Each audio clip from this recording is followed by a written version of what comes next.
hours of restful sleep, enough to recharge your body. You know, children between the ages of 6 and 13 require between 9 and 11 hours of sleep a night. And this varies. Some kids do very well with 7 or 8.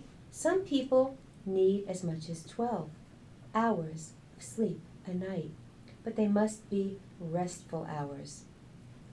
So, okay, one point about food that I didn't mention. We're talking about sleep right now. There was a point about food that I left out.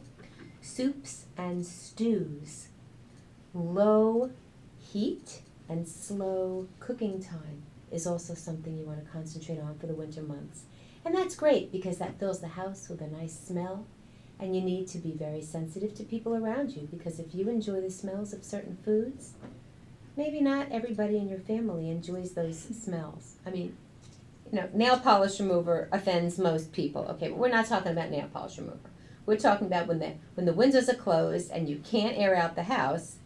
Don't just cover smells with sprays or candles.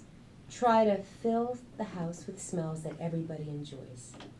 Okay, so that's about food and sleep. And about sleep, and I know I'm jumping around a little bit, the brain needs to go through stages of restful sleep, including rapid eye movement. You've heard of REM sleep. And light sleep, deep sleep. Beta waves are associated with waking hours. Those are waves that the brain puts out.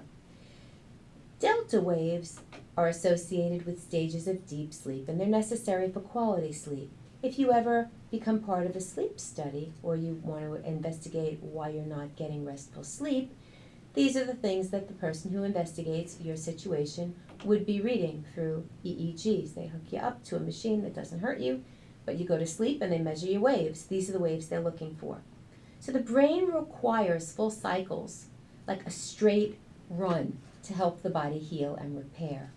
We heal in our sleep. So these cycles take between 60 and 90 minutes. Some people do well with a 60 or 90 minute cycle. They go to the bathroom in the middle of the night, they go back to sleep, and they can do this for like the whole night. They have an hour and a half of sleep, they wake up, they go back to sleep, and then somebody else needs 7 straight hours. That person might not feel refreshed. So be sensitive to the needs of your family members or your roommates or people who are, around you. Another point is exercise. This is another one of the lifestyle choices that you can control. Exercise is important for muscles and for oxygenation. And certain exercises will be good for you and not good for somebody else. So you need to know your own body.